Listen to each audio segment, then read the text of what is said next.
Hello there, my dear sleepy listener. Welcome back to this quiet place between the seconds where science becomes a lullaby and time forgets to rush. You've come to the edge of another night, where the sky folds softly around your shoulders and your breath deepens like a tide settling in. Tonight, we're going to drift through a question so simple, it slips past most people unnoticed. What is the present moment?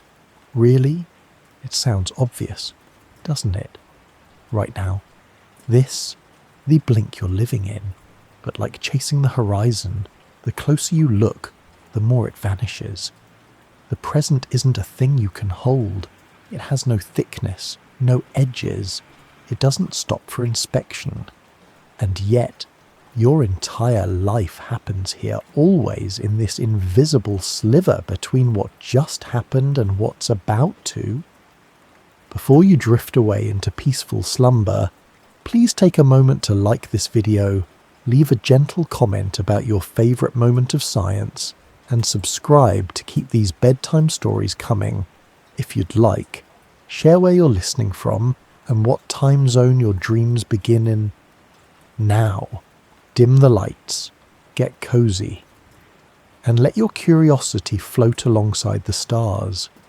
You begin, not on Earth, but within a shimmer of ancient light.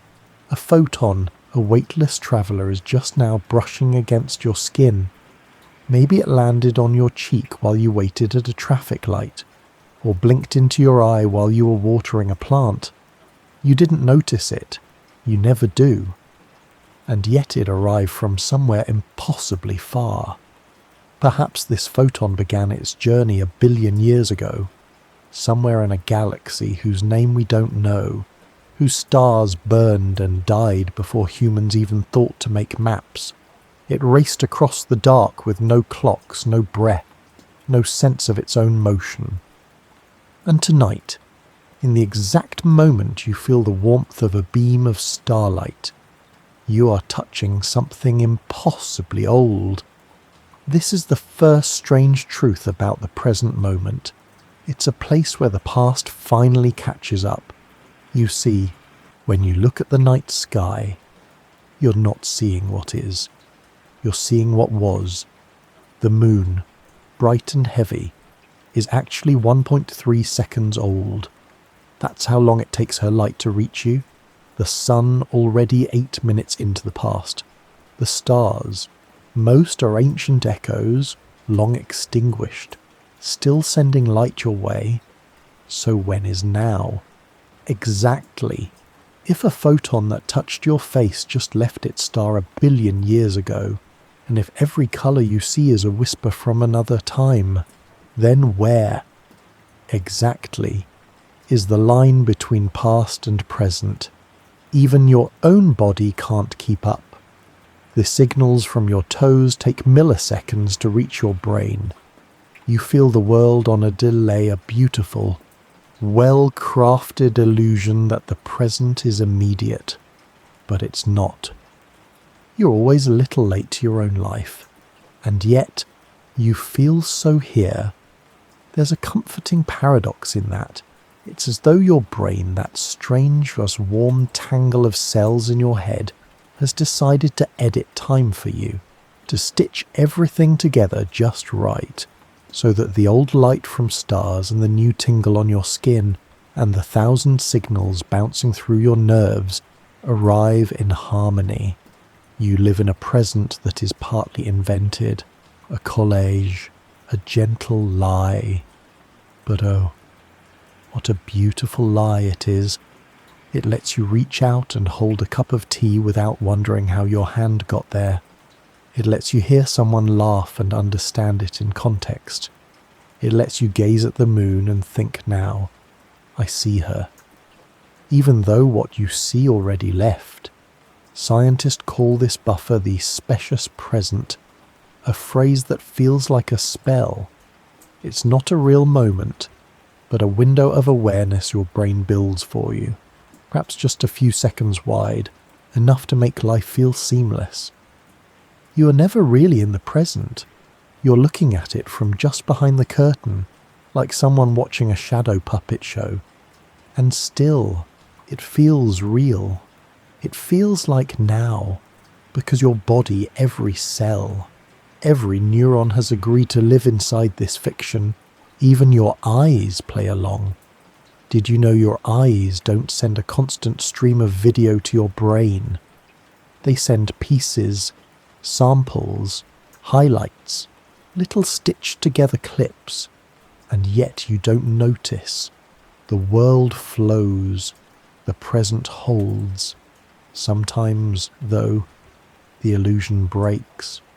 Have you ever been in a car accident or a moment of fear and time seemed to stretch as though the present cracked open and let you inside? That's the specious present uncoiling, giving you more frame rate to survive. Adrenaline edits your reality. Your brain says this is important. Remember every detail, and you do. But most of the time, your brain tucks the moment in gently, wraps it in softness, smooths it out. So the photon, travelling for 1 billion years to reach your cheek, it lands, and you smile at the warmth, not realizing you're brushing against deep time. No one is sure how your brain coordinates all these lags and glitches so gracefully. Some scientists think it builds event boundaries, invisible lines that divide experience into chapters, not seconds, not frames, but meaningful units, like a sentence spoken or a bird taking off. This is how your mind decides what counts as now, not by the ticking of a watch, but by the unfolding of meaning. It's why music can feel so alive. A single note might be part of now, but so might the entire melody, still echoing in your head. You experience the present as a wave, not a pinprick. And that's where we'll leave you, here in the first moment of this strange journey, suspended in a photon's whisper, cradled by your nervous system's quiet conspiracy. Floating in a bubble of time your brain made for you, where the past has just arrived and the future hasn't yet noticed. The present moment is not a point, it's a performance, and you are the audience clapping in sync as the show begins. You're drifting now, somewhere quieter. The photon is behind you, still humming in your skin. The night grows deeper, the stars blink slower, and inside your mind, something astonishing is happening, so familiar, so constant, that you never think to question it. But tonight, we will. Because the present moment, this fragile sliver of now you hold in your thoughts, isn't something your brain simply receives. It's something it guesses. That's the next strange truth. You're not perceiving the world in real time. You're always living in the past, just far enough behind for your brain to notice, and then decide to cheat. Yes, your brain cheats, lovingly, brilliantly, quietly. Let's drift closer now. Imagine you're watching someone bounce a ball.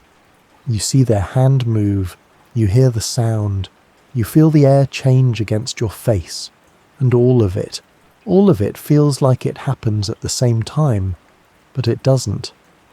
Light reaches your eyes faster than sound reaches your ears.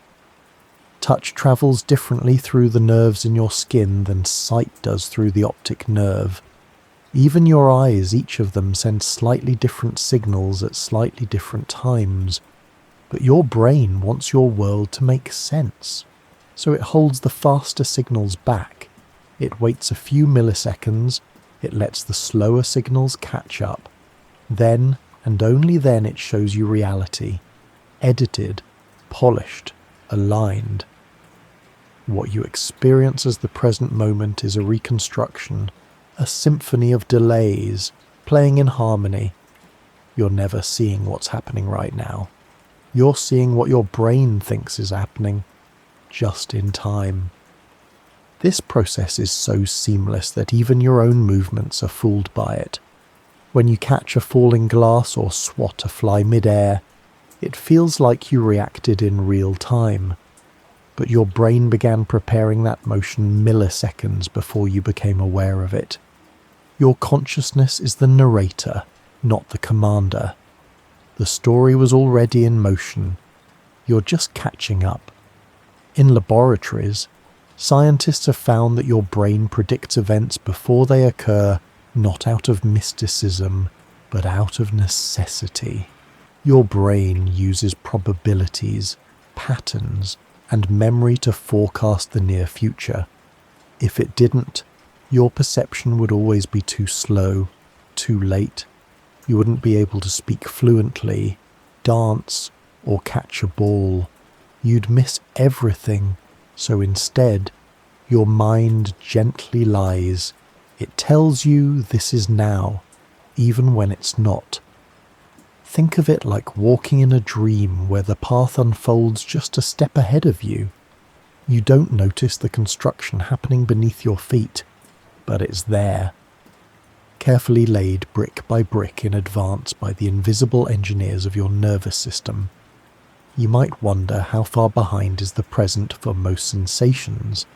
It's about 80 milliseconds. That's less than 1/10 of a second. But in that space, your brain can organize color, motion, shape, sound, and context, so you see one coherent moment instead of chaos. This illusion is called temporal binding, a kind of mental glue that turns scattered data into the flowing river of experience. You can test it if you like. Try tapping a table while listening to a delayed echo through headphones. Suddenly, the world feels off. Your brain can't line things up anymore. The delay is too wide. The illusion cracks. It's a little like watching a movie where the audio and video are out of sync. Suddenly the magic is gone. The story feels wrong. But in everyday life, your brain is the director, the sound engineer, the editor. And its editing is so precise, so practiced, that you rarely feel the cut. No one is entirely sure how your brain predicts the present so efficiently. Some scientists think of it as a Bayesian machine always calculating what's likely to happen based on what just did. Others believe that certain brain regions are dedicated to synchronizing experience, not just recording it. You have neurons that specialize in prediction.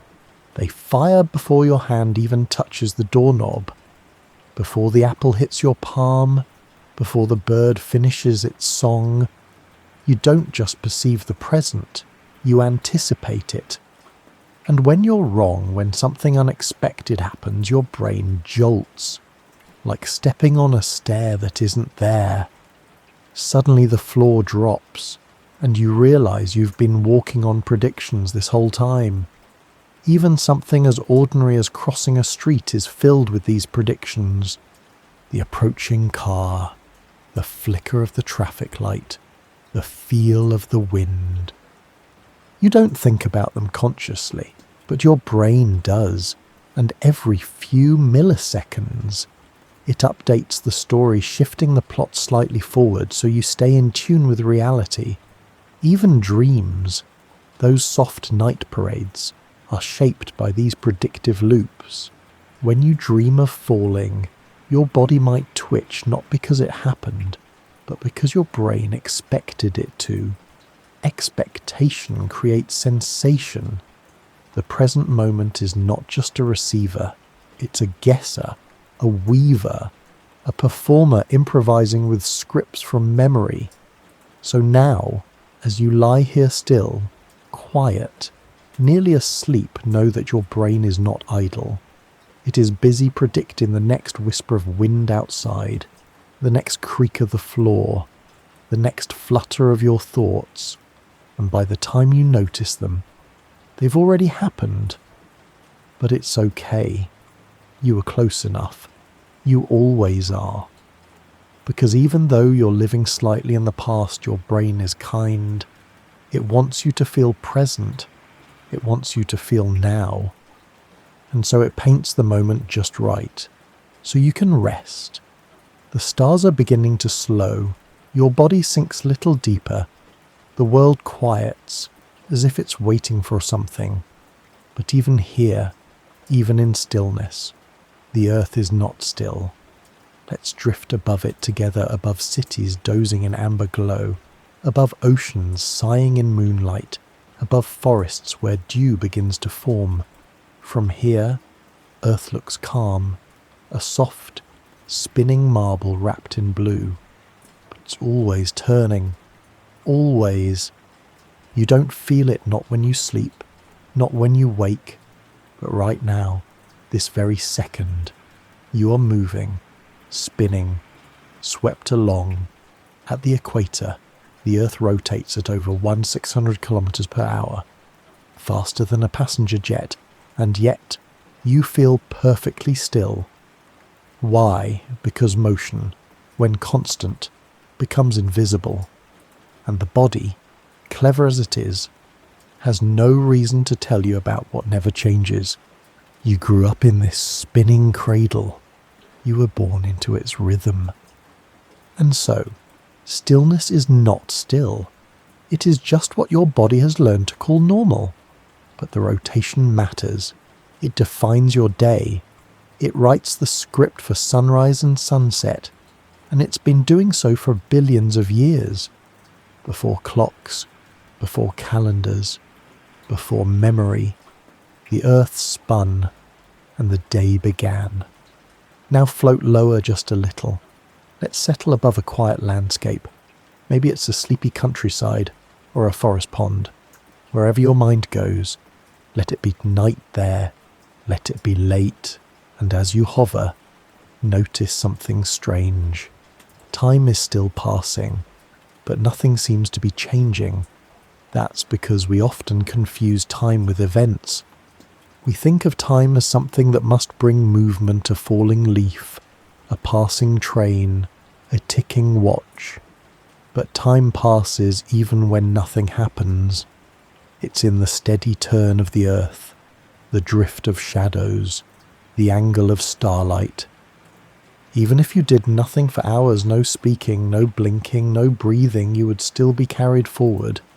Because you are on a wheel, a great planetary wheel that turns beneath you every second. We mark its turning with numbers midnight, noon, 6 p.m. But those are just names we gave to the sun's position in the sky. The day is a circle, not a line. And in that circle, something ancient lives. Every culture, every people across the globe has looked to the sky and found a pattern. The sun rises, the sun falls, and in between, life happens. You're part of that rhythm. Even now, inside your body, a hidden orchestra is playing in time with the earth. It's called the circadian rhythm, from the Latin circadium, meaning about a day, is not just about sleep. Your cells, your organs, your hormones, they all have their own clocks, tuned not to hours on a wall, but to sunlight and darkness. Your body knows when it's night, even with your eyes closed. It knows when to release melatonin, when to slow your heart, when to prepare you for dreams, and all of it is guided by the turning earth. There's a tiny part of your brain called the suprachiasmatic nucleus, a cluster of cells just above the place where your optic nerves cross. That little cluster is your master clock, and it listens to light. When dawn touches your eyelids, it takes note. When dusk arrives, it whispers to the body time to rest. And so, whether you live in Iceland or Indonesia, your biology has always followed the sun. Even when you ignore it, even when your alarm pulls you from sleep too early, or your phone keeps you awake too long, the earth still turns, and your body still listens. Here's something mysterious. No one knows exactly why circadian rhythms are so precise. Even in total darkness in underground labs where people are cut off from the sun, their bodies still follow a roughly 24-hour rhythm. It drifts a little, but the pattern holds. It's as if your body carries a memory of sunlight, a memory older than thought, a clock set not by hands, but by habit passed down cell by cell. And maybe that's what the present moment really is. Not just a point in time, but a place on the circle, a recurring note in a melody that never ends. The ancient Egyptians believed that the day was a journey. They said the sun god Ra sailed a boat across the sky each morning, then battled darkness each night before rising again. It wasn't just mythology, it was recognition that something eternal lives in repetition, that the cycle is the moment. Even now, your breath follows this curve. Inhale, exhale, light, dark. Time becomes a rhythm, a music that doesn't end, but loops, softly, reliably, endlessly. And you small and thoughtful, you are both inside that rhythm and outside it, because you can notice it. You can step back, if only in thought, and watch the earth spin beneath your dreams. Right now, as you lie there, someone else is just waking up. Another is watching the sunset. Another is walking beneath noon's high light. Each person feels present. Each one says this is now, but their now is different from yours. So, what is the present moment? Maybe it isn't universal. Maybe it's personal, local. A point on the spinning wheel, lit by the sun just long enough to feel real. And maybe you're not moving through time. Time is moving around you, like standing still on a carousel, watching the world turn and letting it carry you gently, hour by hour, dream by dream. The earth turns quietly behind you now, a slow wheel wrapped in cloud. You drift lower again, gently back toward your body, which is waiting in silence. Suspended between thought and sleep, the light is low, the air still, and your breath, your soft and loyal rhythm is the only sound. Inhale, exhale, and again. Have you ever noticed the space between them? The tiny pause, the stillness between the rise and the fall is where we begin tonight. It doesn't last long, just a second, maybe less. But in that moment, you are not doing anything. You're not pulling in. You're not letting go. You're just being.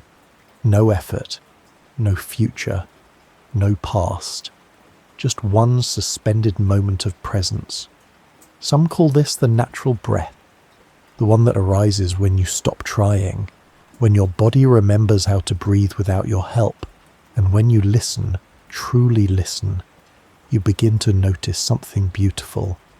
That breath is a clock, too, a rhythm, a tide. Every inhale brings the world in light, scent, air, information. Every exhale lets it go. You exchange yourself with the world, one moment at a time, and somewhere between those exchanges, the present moment appears not as a fixed point, but as a balance. A breath is not just an act of survival. It's a marker of now. In fact, your brain uses your breath to keep time. Neuroscientists have found that the olfactory bulb, a part of your brain involved in smell, also influences the timing of brain waves, especially during breathing. Each breath creates a pulse, not just in your lungs, but in your perception, as if the present moment flickers in and out of focus with every breath you take. Even more mysterious, breathing through your nose seems to shape your awareness differently than through your mouth. In ancient traditions, this was always known. The yogis of India spoke of prana, the life force carried on the breath. In Chinese medicine, it's qi. In Greek, pneuma. In Hebrew, ruach. Every culture had a word for this invisible rhythm, this sacred current that connects inside and outside. And all of them understood something. Science is just now exploring. That breath doesn't just keep you alive, it keeps you here. Your body breathes automatically. But when you choose to notice it, when you gently place your attention on the breath, something changes. Time slows, thoughts soften, the present expands. Try it now if you like. Don't force anything. Just rest your attention on the next breath and notice the pause that follows. That's where you are. Not in the inhale, not in the exhale, but in the pause. That's the door. Some researchers believe the act of noticing your breath engages the default mode network in your brain, the region tied to introspection, memory, self. And when you focus gently, not sharply on the breath, those brain regions shift. The chatter quiets. The self becomes softer. You're not thinking about the future. You're not replaying the past. You are breathing, and that's enough. You've probably heard the phrase, be in the moment. It's a kind wish, a gentle suggestion. But what does it mean? Moments don't have doors. They don't have signs that say, enter here. You can't climb into the present like a room, but breath is a bridge. It's always happening now. You can't breathe yesterday. You can't breathe tomorrow. Only now. And that's what makes it so powerful. Because when you feel lost in thought, adrift in memory, or tangled in worry, you don't need to escape. You just need to return, and the breath will guide you back. No one knows why the breath so easily quiets the mind. Maybe it's ancient. Maybe it's how mammals survived by pausing to listen, to scent the wind, to feel safe. A breath meant safety, stillness, presence. Or maybe it's because breathing is the only body function that you can control but don't have to. It's voluntary and involuntary at once. Like time, like the present moment. And that space between breaths, it's not empty. In meditation, some traditions call it kumbhaka, the breathless state. The still point between inhale and exhale. They say this is where silence lives, where you can rest without effort. You don't have to believe in mysticism to feel it. You can simply lie there, quietly noticing the ebb and flow, the sea and the shore, the way the present gently rocks you to sleep. And in that noticing, you are not chasing the present. You're already in it. The breath carries you like a boat. And in that soft vessel, you begin to remember something your mind often forgets. You are not late. You're not ahead. You are exactly where you are. Inhale. Pause. Exhale. Pause. You don't have to do anything more. Just let the rhythm hold you. Let the moment cradle you in its hands, and let sleep find you, as it always does somewhere in the breath you didn't know you were holding. You're floating now, nestled in breath, held in the hush that follows an exhale. The world outside is growing dimmer, but the world inside the quiet clockwork behind your eyes is just beginning to stir. Let's go there, gently. Let's drift through the corridors of your mind, where thought and movement begin not with the command, but with a whisper, a flicker, a signal before intention. Because here's a secret. You don't choose the present moment, and sometimes you don't even choose yourself. Let's follow that strange idea deeper. You're lying still, a fingertip relaxed on a pillow. You're breathing soft, your muscles at ease. Now imagine you decide to move that finger. Just a twitch, just enough to say, Now I will move. Seems simple, doesn't it? But inside your brain, something astonishing happens. The movement starts before you decide to make it. A fraction of a second before you become aware of your choice, your brain is already preparing the action. This isn't guesswork, it's science. In the 1980s, a neuroscientist named Benjamin Libet asked volunteers to perform a small task, move a finger when they felt like it. While he recorded their brain waves, he also asked them to watch a moving clock and report the exact moment they felt the urge to move. What he found changed everything. The brain activity that led to movement, called the readiness potential, began hundreds of milliseconds before the person became aware of their decision. The brain moved first, the mind followed. In other words, by the time you think, "I've decided," the neurons already knew. It's as if your conscious mind is the narrator, arriving slightly late to describe what's already in motion. You might be wondering, does this mean free will is an illusion? Are we passengers on a train, pretending to steer?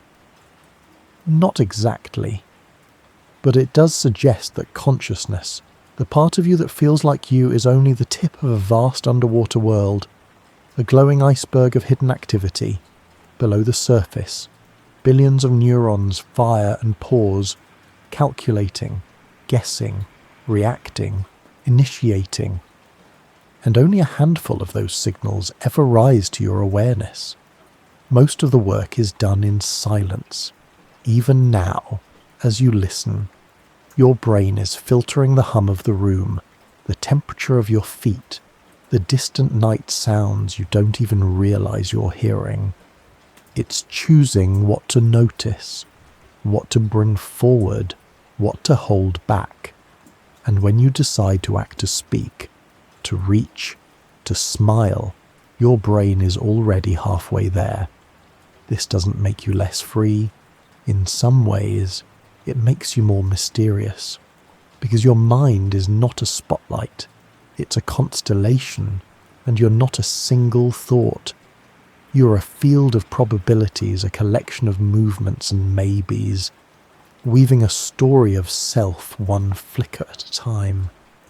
And here's something softer to hold. The present moment isn't just when a thing happens, it's when your brain decides to notice it, and that moment of noticing, that flash of awareness. That's when the world feels real. But again, only after the fact. Imagine you're walking through a forest. A bird takes off from a branch beside you. Your head turns before you think to turn.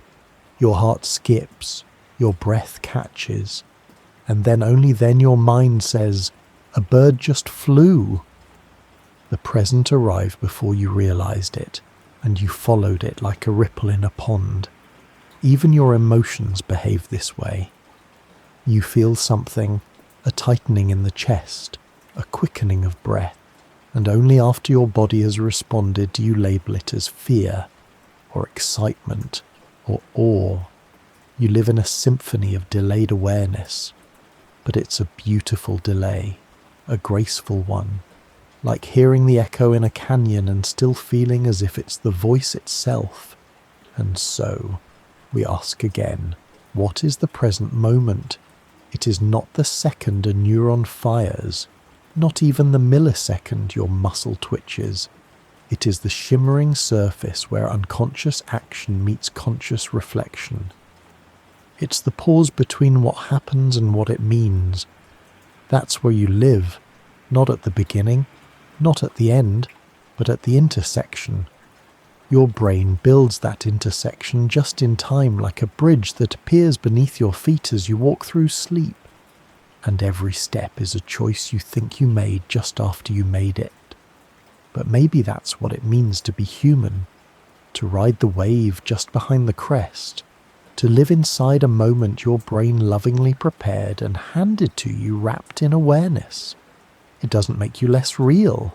It makes you wondrous. A self made of echoes, and now made of flame and delay. So as you lie here, letting sleep climb into your bones, remember that you are always a little behind but never out of step, because your brain, in its quiet brilliance, is always leading you gently forward, and you are always arriving, just in time. Tonight, the sky's a mirror, still, soft and slow. And floating just above it, silver and quiet, is the moon. You rise toward her now, not in a rocket, not in haste, but as a breath drifts towards silence. There she is, not glowing, but glowing back her light, not her own, but a memory of sunlight, reflected, softened, slowed. It takes just over a second for her light to reach you, a single, shining second, and yet in that second, 1,000 tiny changes unfold below, because the moon is not just a lamp in the sky, she is a clock, a metronome of gravity, a keeper of ancient rhythms. You may not feel it now, but the water beside you is listening to her.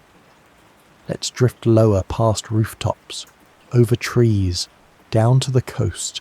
A tide is moving. The ocean, vast and muscular, rises ever so slightly, a subtle bulge beneath the moon's gaze. That pull you feel is gravity, but not just Earth's.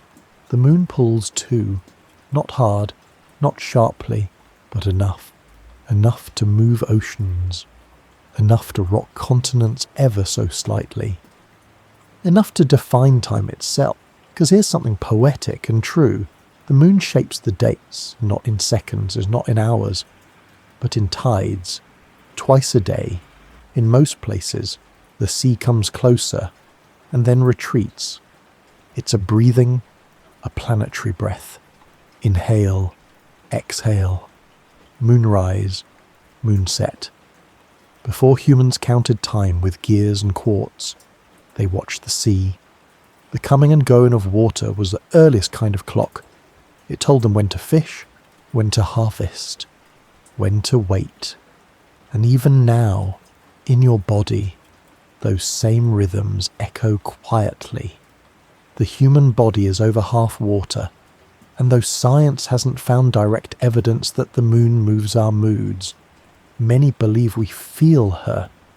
Ask the fishermen, ask the gardeners, ask the nurses in labour wards, who swear the full moon brings more births. Maybe they're right, maybe not. But it's a beautiful question, isn't it? Because the moon, like time, doesn't announce herself. She doesn't push. She simply pulls. And things follow. The tides, the animals, the petals of night-blooming flowers, and maybe, just maybe, your thoughts. After all, your circadian rhythm, your daily clock, doesn't end with day and night. It stretches further into circulunar rhythms, roughly monthly cycles tied to the moon. You've felt it, haven't you? The way some nights feel different, like time moves in wider arcs, like something pulls your dreams into longer tides. In many sea creatures, this rhythm is visible. Coral reefs, for example, spawn precisely in sync with the full moon, millions of tiny eggs released into the dark water as if answering a secret invitation. Some scientists believe these creatures can actually see moonlight, even at incredible depths. Others think they don't need to, that their bodies just know. Now imagine this. For billions of years, Earth has turned while the moon has circled, and with every orbit, the tides have whispered against the shore, one by one. Over and over, those whispers carved coastlines. They moved sediments. They shaped the world. And what is that? If not time not counted in numbers, but in the long memory of water. The moon has slowed the Earth too. Did you know that long ago, a day on Earth lasted just 6 hours? The moon's gentle tug has gradually pulled on our planet's rotation, stretching the day little by little. Now it takes 24, and still she tugs, still she pulls, slowing us, softening us, without ever speaking. That's the rhythm you live inside. You don't see it, you don't feel it on your skin, but your ancestors did, and your cells still do. Maybe that's why moonlight feels different than sunlight. It's quieter, more reflective, literally and metaphorically. It's not telling you what to do, it's showing you where you are, in the night, in the cycle, in the tide of time. And maybe the present moment, tonight, isn't a second or a thought. Maybe it's a moonbeam, a sliver of light bent by memory, drawn across space, arriving in silence. You don't need to grab it. You don't need to measure it. Just let it land on you. Let it pull your dreams gently forward. Let it guide the tides of your sleep. Because the moon is watching, not as a god, not as a guide, but as a friend. One who never stops circling, never stops pulling, never stops whispering to the oceans in you. Now, now, now. The moon recedes behind the veil of clouds. Her silver breath still lingers in the air, but now you begin to fall inward, not downward, not into earth or sea, but into the very fabric of measurement itself, into time, not as you feel it, but as we try to measure it. You drift gently through a hush of circuits and vacuum chambers, through rooms so silent they seem outside of time entirely. Here, the seconds are not found in the stars or waves. They are carved in the whispers of atoms. This is the home of the atomic clock, and you floating, effortless, invisible drawer closer to something very small, a single cesium atom shimmering softly in a chamber so empty that not even light rushes in uninvited. Here is the present moment as defined by science's most precise tool, not by your breath, not by the moon, but by the vibration of something so small. It doesn't know it's keeping time. This is how we now define a second. It is the time it takes for a cesium atom to oscillate 9,192,631,770 times. Yes, over 9 billion tiny wobbles of energy, invisible pulses, quantum beats, a rhythm not of life, but of pure physical law. Each tick of this invisible clock is unimaginably fast. And yet, when added together, they form the same second that your wristwatch chases, that your phone flashes, that your heart loosely follows. Cesium doesn't care about your thoughts. It doesn't know you're here. But still, it beats. Steady, predictable, precise. The atomic clock doesn't lose a second in millions of years. And this perfection has become the backbone of modern time. GPS satellites use it. Financial markets rely on it. Even internet data packets coordinate their journeys by it. When your phone syncs at midnight, it is listening in its own way to cesium's hum. But here's a mystery. Why should an atom wobble at all? Why should anything in the fabric of reality vibrate with such perfect repetition? We know it does. We can measure it. But the why behind that cosmic regularity remains wrapped in quantum quiet. Some say time is the movement between states. Others say it is an emergent illusion, a side effect of entropy, of memory, of the arrow that points from order to disorder. But the cesium atom doesn't debate. It simply continues. You float closer, watching its electrons leap gently between energy levels, as if nodding in time to a silent song. Each leap is a heartbeat. Not a beat of life, but of law. And yet, somehow, you feel it.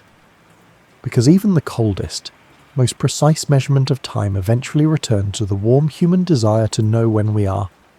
Not just where or who, but when. That's why we build clocks, why we study stars, why we carve sundials into stone, and why, eventually, we learn to listen to atoms. We're always trying to find ourselves in the flow, to say now, I am here, now. But even cesium can't hold the present.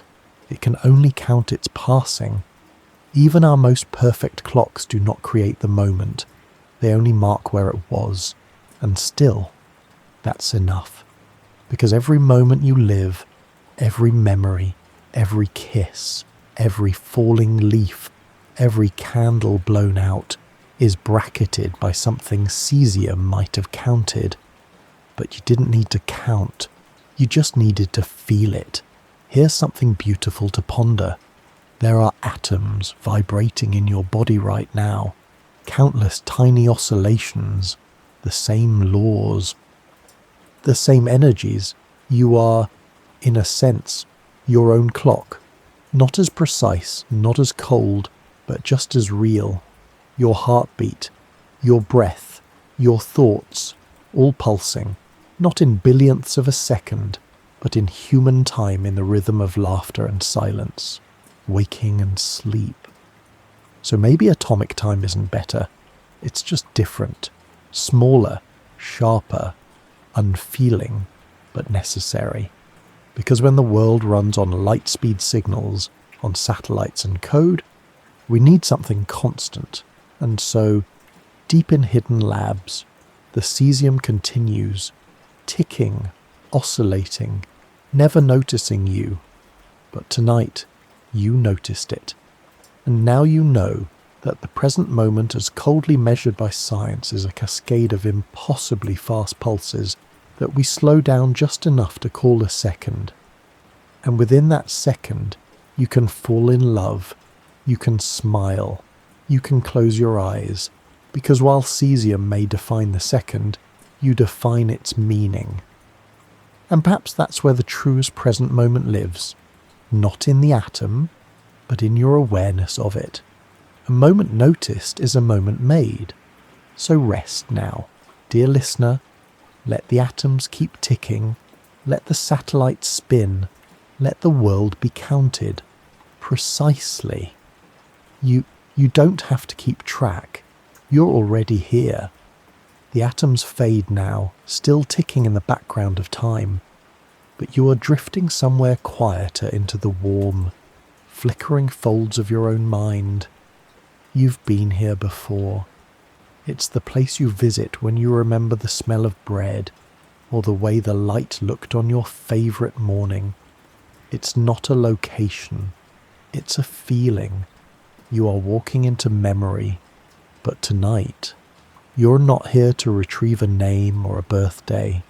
Tonight, you're here to uncover something stranger that the present moment, this breath, this room, this very second is stitched together with pieces of the past. And your memory is not a vault, it's a mirror. Let's wander now, softly, through the corridors of your brain, a vast, dim library lit by flickers of recognition.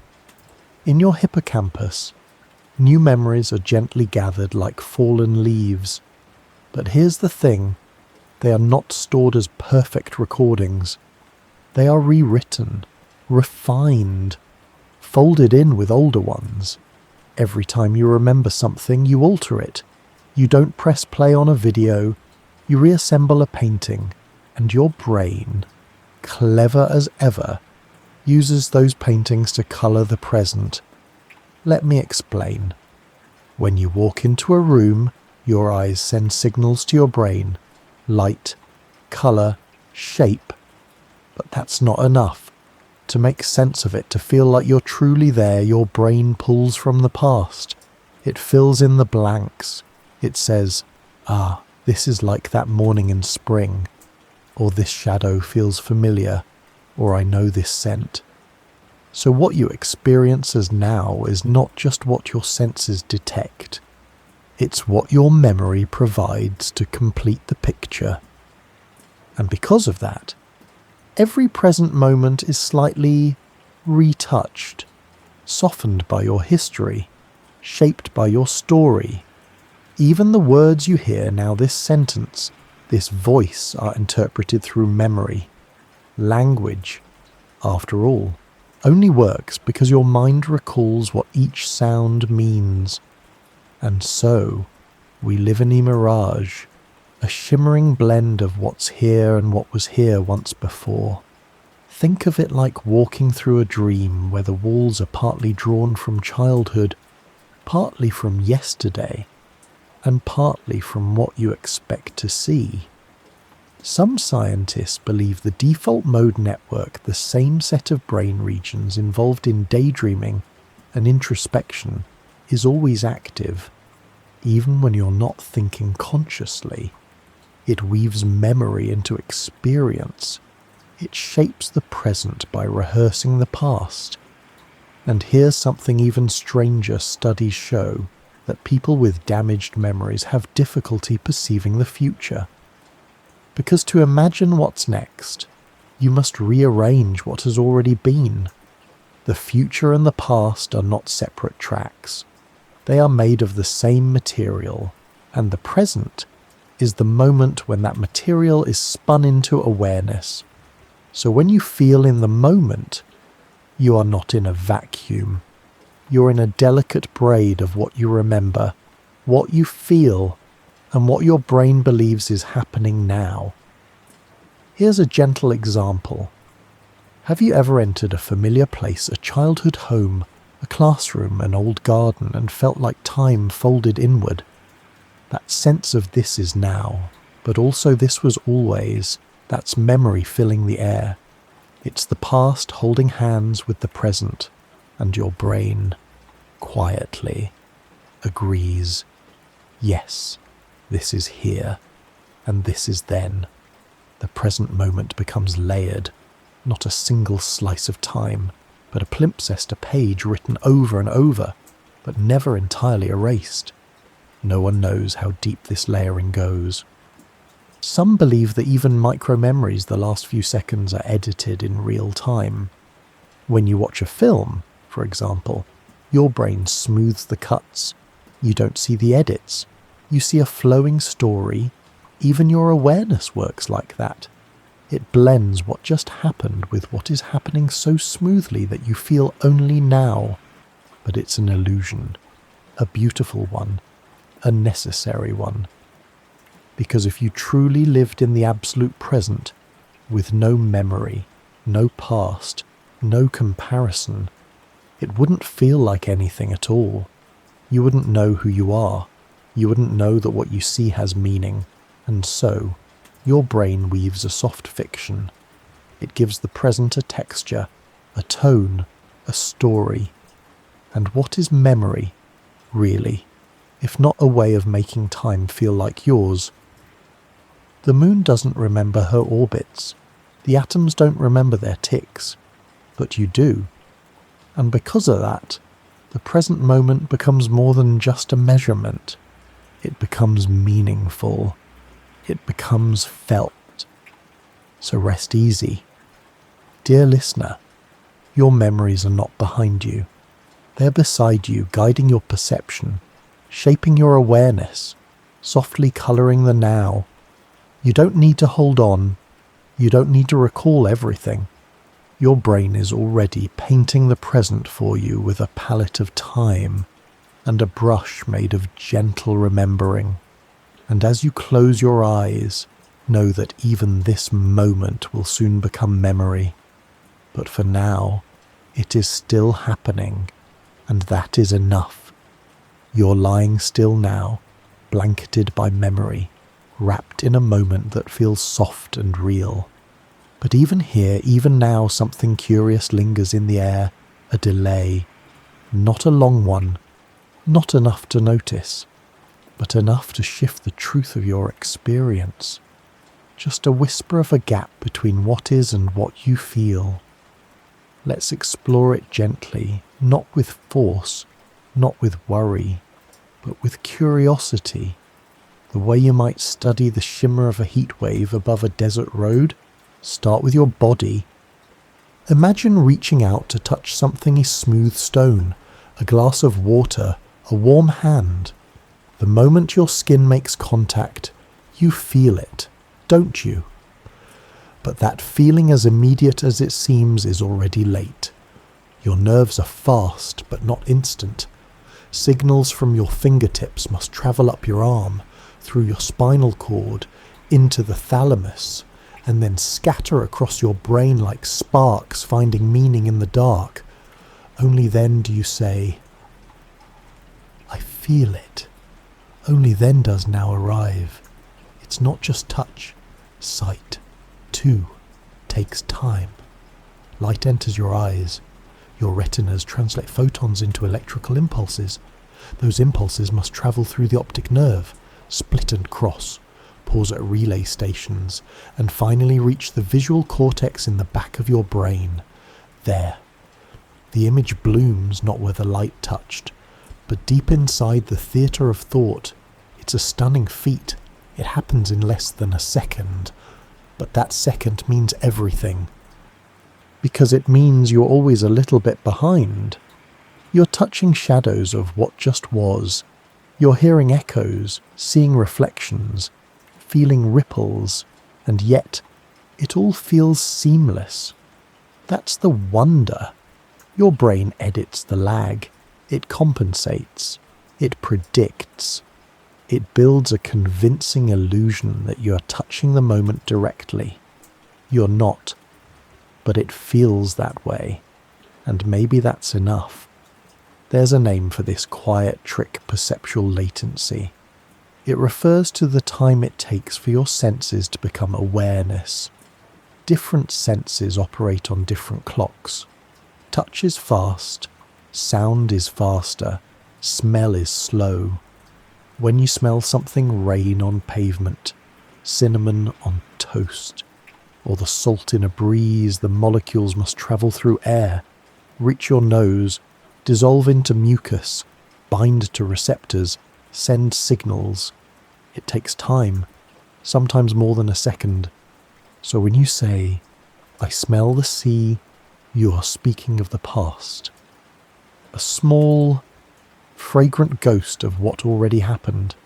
Isn't that strange? Your entire world, every colour, texture, voice, tremble, memory is processed, filtered, stitched into a coherent whole by a brain trying to keep up with the flood.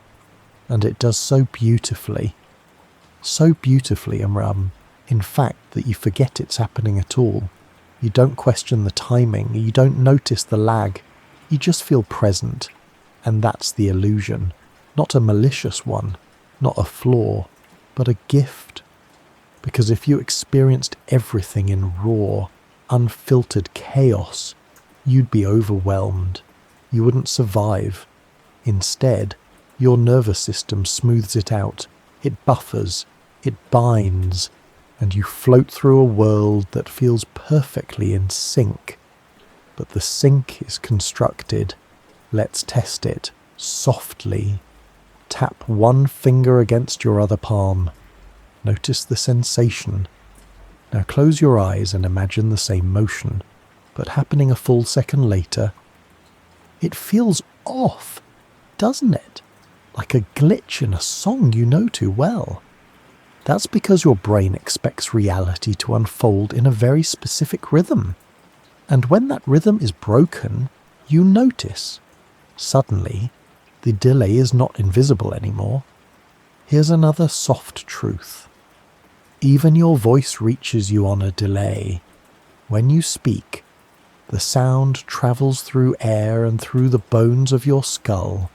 It reaches your ears, your brain, and is then perceived. You hear yourself slightly after the words have already left your mouth. And still, you feel in control. You feel in step, because your brain tells you, yes, this is now. But no one knows exactly how the brain does this, how it aligns different signals from different pathways to form one moment. Some believe it maintains a buffer, a tiny delay where all the data can be lined up. Others think it constantly recalibrates, using your body's movements and rhythms as anchors.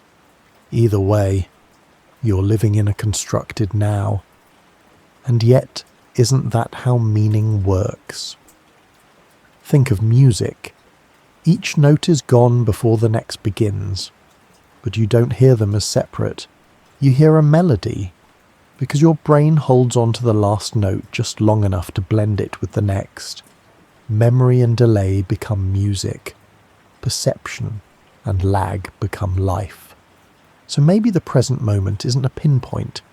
Maybe it's a window. A wide, soft window of awareness, built from tiny delays as quiet synchronizations. And now that stretches just enough to contain what matters, just enough to feel whole. And you, dear listener, are not failing to keep up. You're flowing along the current your brain built for you. You don't need to rush. You don't need to catch up. You're already inside the moment your mind designed. You're already here, not perfectly in sync, but beautifully close. Close enough to feel the heat. Close enough to hear the voice. Close enough to touch the light that arrived a moment ago. And sometimes, close enough is the most honest kind of now. The night beneath you is threaded with light's tiny sparks of cities, whispers of campfires, the occasional quiet flicker of a satellite dish catching the pulse of a distant broadcast. You're rising again up and out of the silence of your body, drifting above the surface of the earth. And below you, the planet is spinning. You felt it before. In previous dreams, that great slow whirl of the earth on its axis. But tonight, we're not following the spin itself. We're watching what it does to time. You hover now above the place where time splits into lines, invisible ribbons wrapped from pole to pole, unseen but deeply felt. They're called time zones, slices of earth that share the same agreed upon now. But those zones are not written in the stars. They are not part of physics. They are not dictated by atoms or moons. They are human inventions, imaginary boundaries drawn on the spinning surface so we can agree on something impossible. What time it is, look down and you'll see it. Cities clustered in artificial midnights, villages rising into quiet dawn, islands slipping into orange dusk. Each thinks it is now, each is right, and each is slightly different. How strange, isn't it? That what time it is depends not on the clock, but on where you are. If you were to walk east, slowly, step by step, you would gain time. The sun would rise sooner. The clocks would read later. You'd reach noon before your past self ever had lunch. Walk west, and time would stretch behind you. It would be earlier, always, just beyond your heel. If you could circle the entire globe in one day fast enough, you would arrive where you started and find the date had changed. You would have gained or lost a day without ever stepping outside the present. This is why we created the International Date Line, curving through the Pacific like a seam in the fabric of global time. Cross it one way, and it's tomorrow. Cross the other, and it's yesterday. Neither direction changes the Earth, only the story we tell about its turning. Because here's the truth. Time zones are not about the sky. They're about agreement. They began with the trains. In the 1800s, as locomotives began stitching cities together, it became clear that having every town keep its own local solar time was messy. Imagine arriving in one city at 3:10 p.m, only to find it was 2:53 p.m, one valley over. There were hundreds of local times, and none of them could talk to each other. So, we made a decision. We split the Earth into 24 segments, each roughly 15 degrees of longitude apart, each zone representing 1 hour. And we said, this is what time it is here. Suddenly, A train could be on time. A phone call could be scheduled. The world, spinning as always, began to tick in chorus. But even this structure is soft at the edges. Some time zones are jagged, twisted by politics, history, geography. Some countries stretch a single time zone across vast land. Others shift the rules for daylight saving. Even now, there are places where the hour is not whole. In parts of India, Nepal, and Australia, the clock skips in 30 or 45-minute jumps as if time itself decided to lean slightly sideways, and yet people live in them, laugh in them, dream in them, as if nothing were strange. Because the present moment doesn't ask for precision, it only asks for presence. You can be 5 hours ahead or 6 hours behind, and still meet someone in the same heartbeat. Technology complicates this even more. Your phone changes time as you travel. Your calendar auto-adjusts your location. You might schedule a call with someone 12 hours apart and meet them in a shared sliver of now, where only pixels and voice exist. So what, then, is the real present? The one in your time zone, the one in someone else's, the one you carry in your wristwatch, or the one whispered to your phone by a GPS satellite, no one is sure, because now is not a constant. It's a coordination, a handshake, a mutual understanding, a story told around the campfire of the cosmos, and as you float above the earth, watching the Terminator line the shadow between night and day, you see it move westward.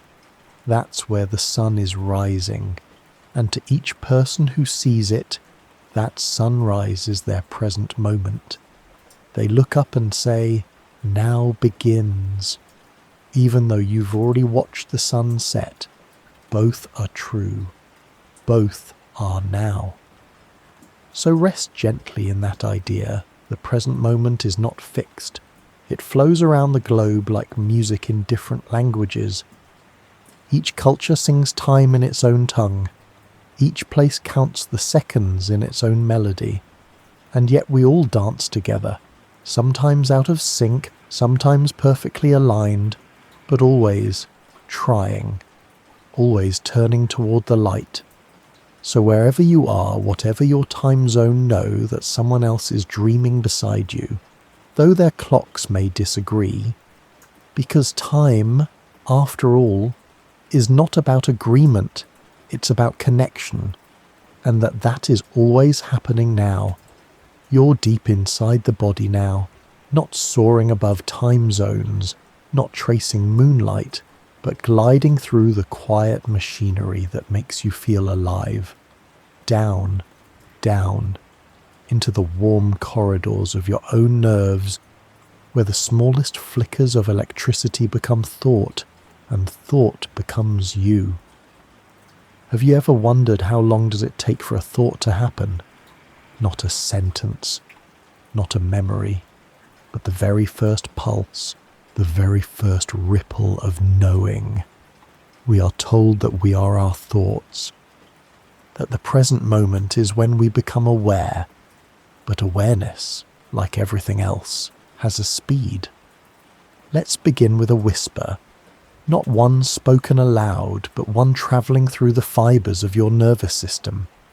Imagine touching something warm. Your fingertip presses against a mug of tea. A signal is sent not in language, not in image, but in charge.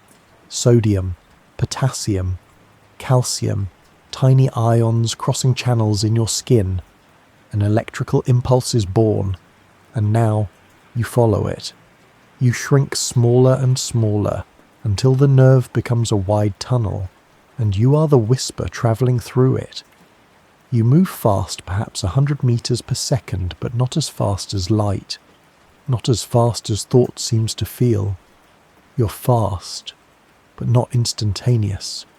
You pass down the arm, into the shoulder, into the spine, up toward the brain, and all the while the body waits to notice. by the time you arrive, a quarter of a second might have passed. Only then does the brain register the sensation. Only then does it say, "I feel warmth," and only after that does the you behind the eyes emerge to claim the moment. That's the hidden truth. The you that thinks, "I am here now," is always slightly delayed. Even consciousness is subject to distance. Even the self travels. Some researchers call this the temporal binding window, a short stretch of time, maybe 100 milliseconds, during which the brain gathers input from many senses and stitches them together into a single moment. If the signals arrive too far apart, you experience them as separate events. If they arrive close enough, your brain pretends they're one. This is why you don't feel your thoughts arriving in pieces. You feel whole, because your brain blends the sensations into a narrative, a continuous stream, a self. But that self is built from waves, tiny pulses, some fast, some slow, some so delayed they never make it to your awareness. In your brain, thoughts are electrical but also chemical. They jump across gaps, synapses, tiny spaces between neurons. At those gaps, neurotransmitters leap and dock, passing the message along, one neuron, then another, then another. Each jump takes time. Each chemical exchange is a gate. Each gate is a breath, and with every breath, the present moment grows slightly behind you, yet it feels instant. Why? Because you are not your thoughts. You are their observer. And the observer does not count milliseconds. The observer watches the river, and the river never says where it starts. Here's something more. Not all parts of you move at the same speed. Reflexes like pulling your hand away from something hot can happen before the brain is even told. The spinal cord acts first, protects you. Only later does the brain catch up, and you say, "That burned," which means sometimes your body knows before you do. Isn't that curious? You're a collection of reactions, most of which occur before your story of them begins.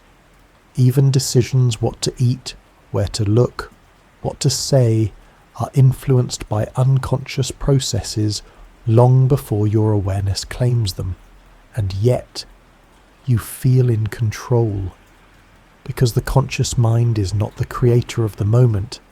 It is the editor, the storyteller, the witness. It receives the signals and says, "This is me. I am thinking." But the thinking began earlier. It began with a twitch, a signal, a spark.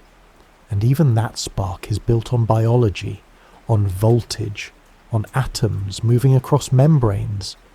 So when you say you're not pointing to a place, you're pointing to a process that happens in time. And that means you are always becoming, always arriving a moment after the world has begun to shift.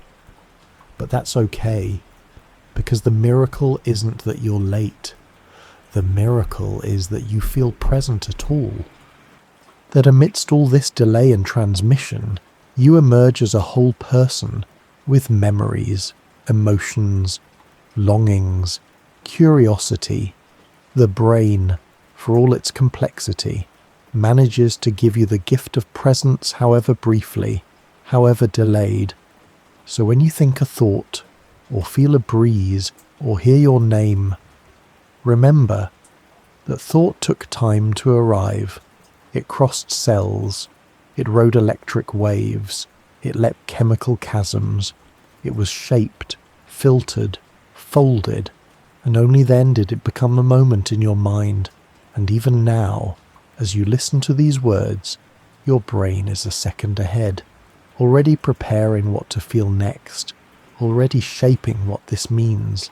And still, you are here. Still, you feel that now. Not because it's instant, but because your mind makes it feel complete. And that dear listener, is the quiet miracle that you live in a brain that delays reality just enough to let you feel it fully. The waking world grows hazy now. The sounds of the room soften. The weight of your body becomes gentler, almost like fog settling onto a quiet field. You're still here, but barely. You're beginning to dream, not the kind with dragons or old friends appearing out of nowhere, not yet. You are drifting into the liminal, the soft veil between waking and sleeping, where time behaves differently. That's where we're going tonight, into the realm where clocks don't matter, where seconds stretch and bend, where the present moment is a place you can get lost in a room with no doors, a hallway with no walls, a song that never ends. Welcome to dream time.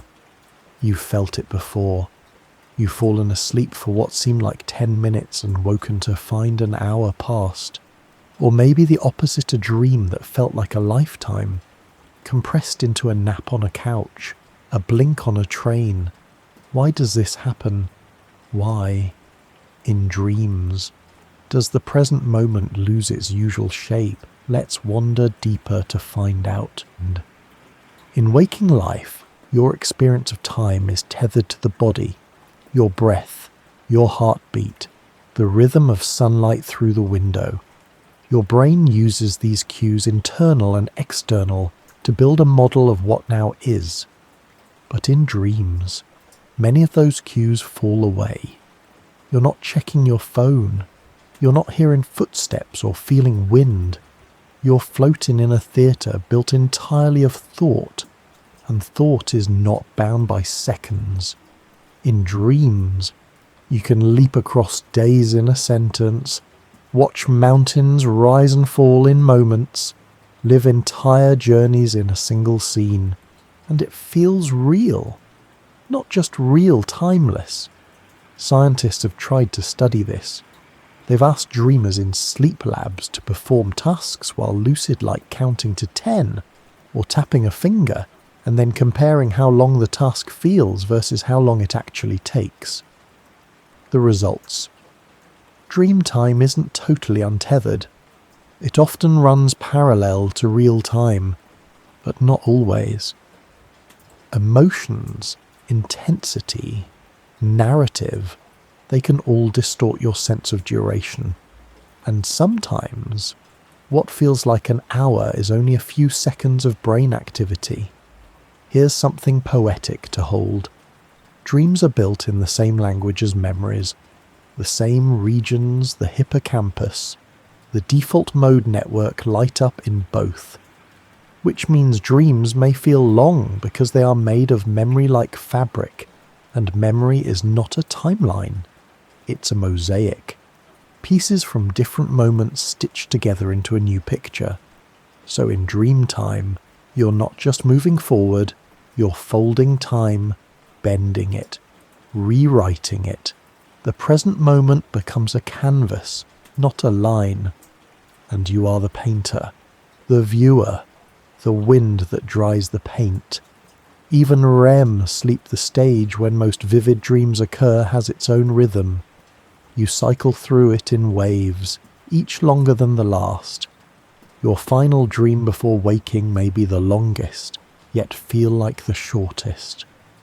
Time inside it dilates and contracts, like breath held in a bubble.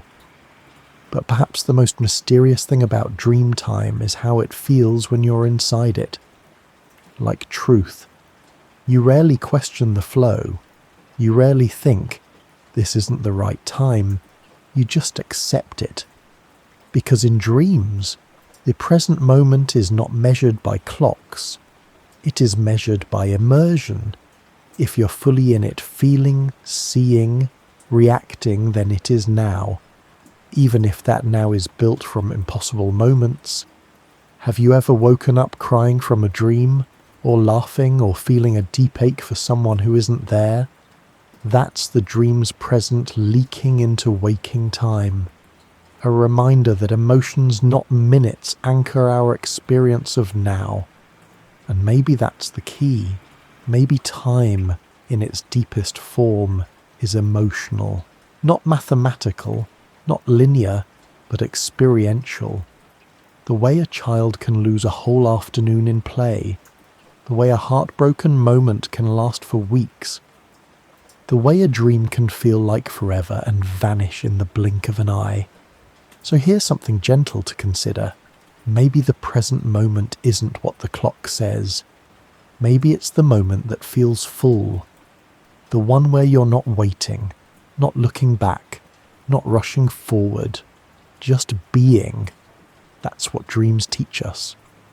They show us how time can stretch, bend, fold, disappear. And when you awaken, you bring that flexibility with you. Even if you don't remember the dream, you carry its looseness. You carry its lesson that the now is not made of seconds, it is made of attention. So as you drift deeper tonight and your brain begins its quiet storytelling, don't worry about how long the dream will last. Don't ask whether it makes sense. Just let yourself arrive in it fully. Let it be your now, even if it lasts only a breath. Because in dreams, a single breath can hold a lifetime.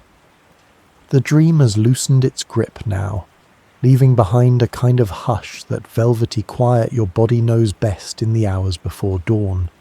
Here, you're neither fully asleep nor awake. You're floating through a softer kind of awareness, the kind that listens with the body, not the mind. And your body, oh, your body is keeping time. Even now, even here, when your thoughts have slowed and the world has gone still, you're not drifting aimlessly. You're being carried by an internal clock as ancient as sunlight. It's called your circadian rhythm, a cycle, a loop, a living metronome etched into every cell, every organ, every breath. You may think of it as sleep and wake, but it is so much more than that. It is your internal day, not counted in hours, but in readiness. Let's follow it together, not as a chart, but as a gentle tide inside your skin. Imagine this. Just before dawn, your body temperature is at its lowest. Your blood pressure begins to rise. Cortisol, the awakening hormone, starts to trickle in. You are being prepared to wake before your eyes even open. Later, your alertness will peak. Your heart will beat more efficiently. Your coordination will sharpen. And then, as evening descends, melatonin begins to flow. Your core cools. Your energy softens. Your body begins to whisper, it's time to let go. This isn't magic, it's biology. But like all beautiful things, it feels a little like both. The conductor of this rhythm is a tiny cluster of cells in your brain, called the suprachiasmatic nucleus, or SCN, a name that sounds far too technical for something so quietly poetic. It sits just above your optic chiasm, where the nerves from your eyes cross. And there, it listens for light. Light is its baton, darkness, its rest. The SCN doesn't tell time the way a watch does. It feels time, based on the shifting light of the world. But here's what's truly wondrous. That master clock sends signals to clocks within your liver, your lungs, your muscles, your skin. Yes, your skin. That wide breathing organ that wraps you in the world has its own rhythm too. Skin cells divide more rapidly at night. Wounds heal faster in daylight. Even your sensitivity to pain can shift with the hour. It's as if your body were a choir, each part singing in time with the others, each with its own role, but all following the same unspoken score. And that score is older than history. Even single-celled organisms, algae, bacteria have circadian rhythms. They rise and rest, contract and expand as the light moves through their world. No eyes, No thoughts, just rhythm. A pulse beneath thought, a dance inside matter, which means your sense of now is not just a mental awareness, it is also biological. Your hunger, your attention, your sleepiness, your emotions all shaped by a 24-hour pattern woven into the fabric of your being, even when you ignore it, even when you stay up too late, or cross time zones, or live beneath fluorescent lights. The rhythm continues, quietly correcting, gently adjusting, always seeking balance. There's a beauty in that loyalty. Your body forgives so much. It bends, it adapts, but it never forgets the cycle it was born to follow. And here's something tender. When that rhythm breaks, when the clocks within you fall out of sync, you begin to feel it. Fatigue, brain fog, mood shifts, digestive changes. It's as if the music of your being has lost its timing, but it can return. All it takes, sometimes, is one good morning walk, one early night, one honest breath beneath a sunrise. Because the circadian rhythm is not rigid, it is not a rule, it is a relationship between you and the turning earth. So as you lie here, still and soft, know that your body is not adrift. It is following a map older than memory, a clock made of light and sleep, breath and stillness, melatonin and morning. You don't need to wind it. You only need to listen, because right now, as you rest in the dark, your cells are singing the night's lullaby. Your skin is breathing in rhythm. Your body is trusting the wisdom of 1,000 yesterdays. The present moment isn't just a place in time, it is a place in the cycle. And tonight, you are exactly where you need to be, in the quiet bend of the rhythm, the soft hinge between wakefulness and sleep, the gentle night song your body has always known. You drift again, this time not through circuits or memory, but through the invisible curves of space itself. No winds here, no light, just a kind of softness in the air as if reality is wrapped in silk, folded gently by forces you cannot see. Tonight, we're going to visit gravity. Not to fall, not to fear, but to listen. Because gravity, it turns out, has something quiet to say about the present moment, and what it says is simple and strange. Time does not pass the same for everyone. Let's float down now, slowly toward a mountain, tall, silent, rooted deep in the earth. You hover near its snowy crown, feeling the air thin around you, and just below, the valley rests in darkness. But here's the secret. The clocks at the top of this mountain are ticking faster than the clocks below. Not by much, not enough for your skin to feel, but enough for physics to notice. And that difference, that tiny, invisible slip, is real. It's called gravitational time dilation, a name that sounds like science fiction, but is quietly unfolding every second beneath your feet. Here's how it works. Gravity, you see, is not just a force, it's a shape. Mass bends the fabric of space-time. The more massive an object, a planet, a star, a black hole, the more it curves the space around it. And in curved space, time flows differently, closer to a source of gravity. Time slows down. Further away, it speeds up not wildly, but measurably. So when you stand on a mountain top, you're just a little farther from Earth's center, just enough for time to slip ever so slightly forward, a billionth of a second faster per day, maybe less, but it adds up. In fact, GPS satellites circling high above the Earth must constantly correct for this, because time runs faster for them than it does for you. Without those corrections, your phone's map would drift by miles each day. You'd be walking one place while it said you were somewhere else entirely. So time, it turns out, is not a universal river. It's a landscape, a topography, a soft slope across space. And the present moment, this thing you think of as now, leans gently depending on where you stand. Here's something more mysterious. At the edge of a black hole where gravity becomes unimaginably strong, time nearly stops.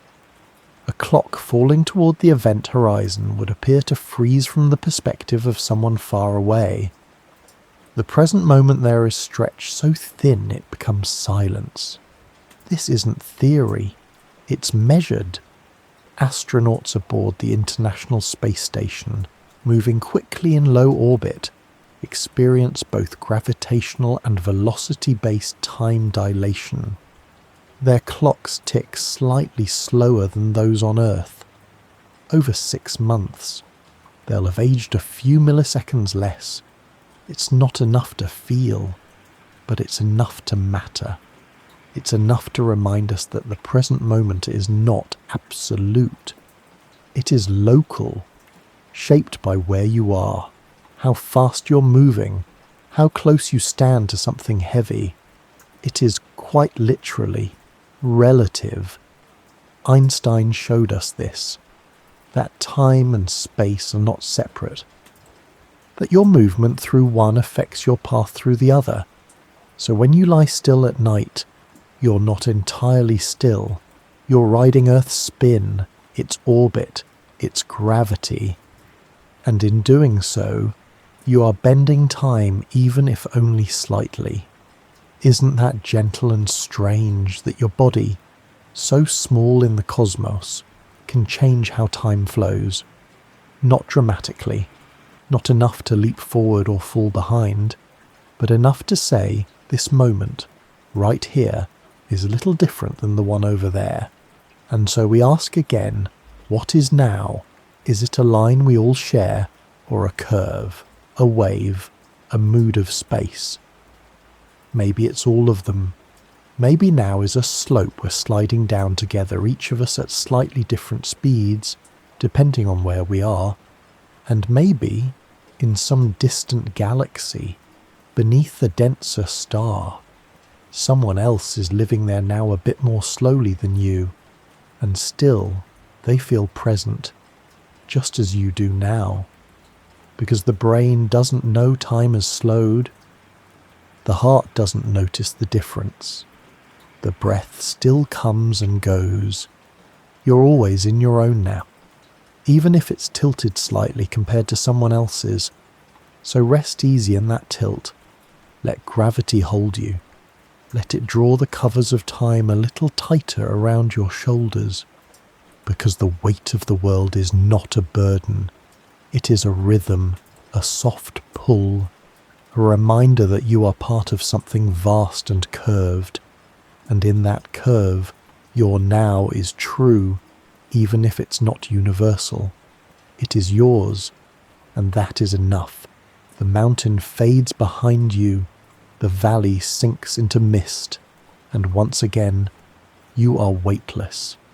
But this time, your weightlessness isn't physical, it's possibility. You're floating, now, not in space but in choice, in that strange in-between place where something is about to happen, but hasn't yet. A moment of decision, a moment of becoming. And here, in this quiet space, quantum physics whispers something peculiar. Before anything happens, it exists only as a probability, and the present moment, the one you live and breathe and feel, is born not from certainty, but from collapse.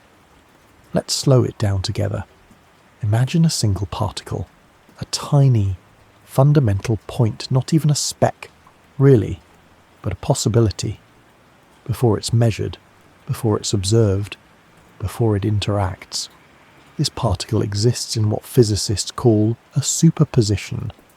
Not here or there, but everywhere. It could be a shimmering field of maybes. And then something touches it. A glance, a detector, a moment of interaction. And suddenly it is there. The wave function collapses. The probabilities disappear. One outcome becomes real. This is not metaphor. This is how the world beneath your skin behaves. Your atoms, your electrons, the core of the matter that makes you. The reality you walk through is built on a foundation of uncertainty, of waves becoming particles, of outcomes narrowing into presence. Now imagine that in your mind, a decision, a fork in thought. Do you speak or stay silent? Do you reach or rest before the action? Your brain holds possibilities, a superposition of paths. Different neurons fire in preparation. Scenarios bloom in milliseconds. And then you act, you choose, and the future that was many becomes one. Not long ago, scientists began peeking into this process. They discovered that brain activity linked to decisions can begin before we're conscious of the choice, like quantum fields collapsing in the dark. Your neurons begin moving toward an outcome seconds before your awareness catches up. It feels instantaneous, but deep in the folds of your brain, the decision was already blooming. So what, then, is free will? What is the now, if it is always one collapse possibility among infinite paths? Some physicists and poets suggest that reality is always branching, that in some version of the universe you turned left, in another, right, in another still, you never even stood up. This idea, the many worlds interpretation, says every possible outcome actually happens, but we only experience one thread, one ribbon of moments, one narrow corridor of the great unfolding now. You don't need to believe in parallel universes to feel the truth in that. Every choice you make creates a before and an after, and once chosen, a new present begins. So maybe the present moment is the point of collapse, not the outcome, but the falling of the dice, the hush before the card is turned, the pause between fingers touching a key and the sound that follows. It is the inflection point where potential becomes experience. And you're always there, not behind time, not ahead, but at the edge. It's why decisions feel so heavy, why even the smallest ones, to speak, to smile, to stay, can ripple through you like stone in water, because your mind knows that each choice is not just an action, it's a redefinition, it's a new alignment with the world, and even if you change your mind seconds later, the moment has already taken shape. The world, in a quantum sense, has already decided. So what is now? It's not just the moment you act. It's the moment the universe narrows, the breath where uncertainty dissolves, the heartbeat where maybe becomes this. Some say we live in a classical world because we observe it that way, because consciousness collapses the wave function, because awareness chooses the path. We don't know for sure. No one does. That's part of the mystery. But what we do know is that the moment you become aware of something, the possibility has already settled. And yet, you are not late.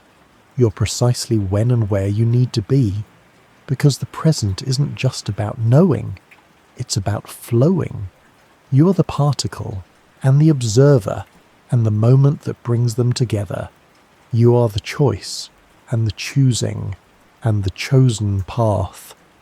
And even when you are unsure, even when you hesitate, you're still moving through moments of collapse, through instants where reality becomes real.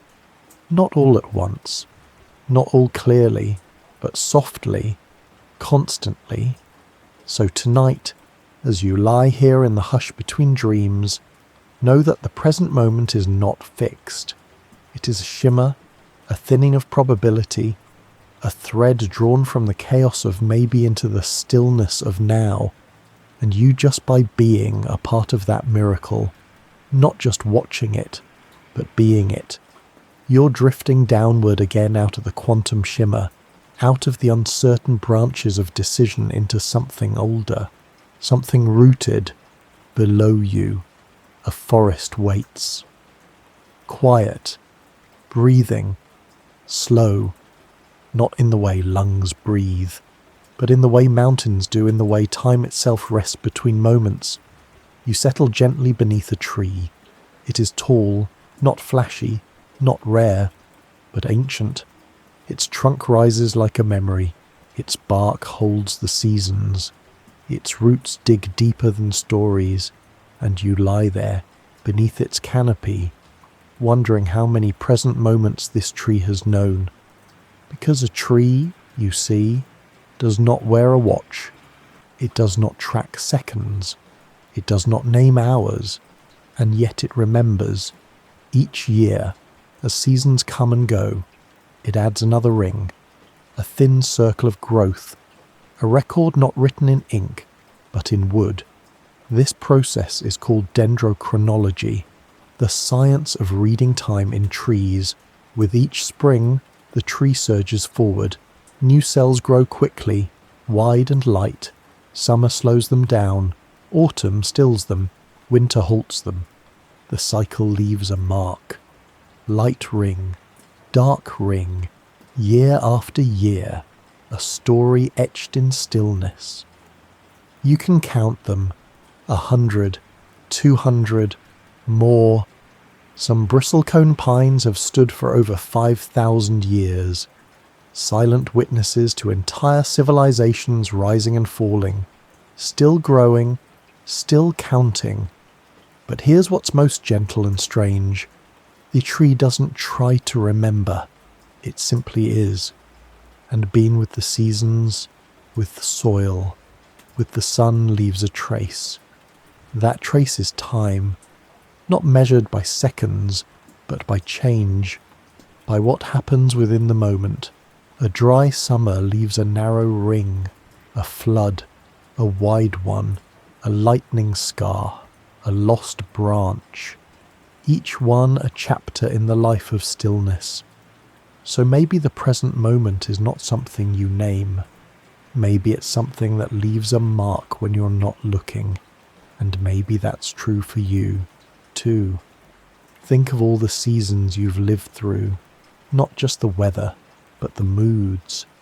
The years you grew quickly, light and soft, the ones you slowed down, the ones you felt cracked by wind, burned by loss, lifted by light.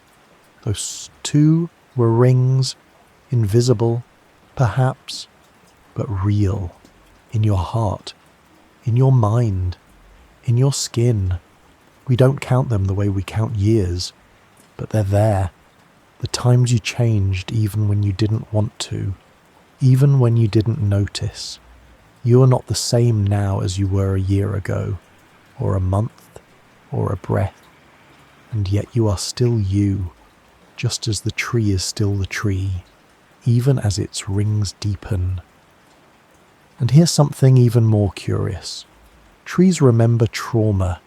If there is a forest fire, or a great drought, or an insect invasion, you can see it in the rings, not just the year it happened, but the years after the slow recovery, the cautious growth, the resilience. So if trees grow differently after pain, maybe we do too. Maybe the present moment always carries the echo of what came before, and maybe that's okay, because you are not meant to be unchanged.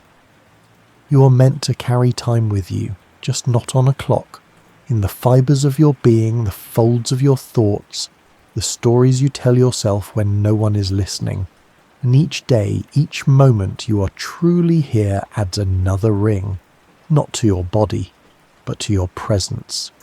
Even now, laying here, you are growing, you are marking the now, You may not feel it, you may not remember it, but the ring is forming, a soft expansion, a widening of self, a gentle inscription in the quiet grain of your life.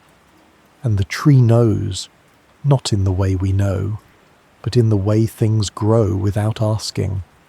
It stands still, it listens to wind, it offers shade, it reaches upward without ever hurrying. It does not chase time, it becomes it. So tonight, as you rest beneath this old, rooted friend, remember that not all moments are counted in seconds. Some are counted in becoming. And in this moment, this quiet, now you are becoming something too. Not loudly, not quickly, but clearly. Let it grow. Let the now carve another ring. You don't need to notice it. You just need to stay. And let the present hold you like bark holds wood, like earth holds root, like time holds all things without ever needing to be seen. The forest has faded, but something of it remains, that steadiness, that stillness, that quiet rhythm you didn't realize you were listening to. And now you turn inward again, toward the sound you carry everywhere, the oldest metronome in your world, your heart, not the idea of it, not the drawing on a page or the symbol in a text, but the real one, soft, strong, and quiet now as you rest. It beats without your asking, without your noticing. Even now, as you begin to drift, it keeps time. And yet here's something few people know. Your heart spends more time resting than it does beating. It doesn't thump continuously. It pauses. It waits. It listens. It breathes.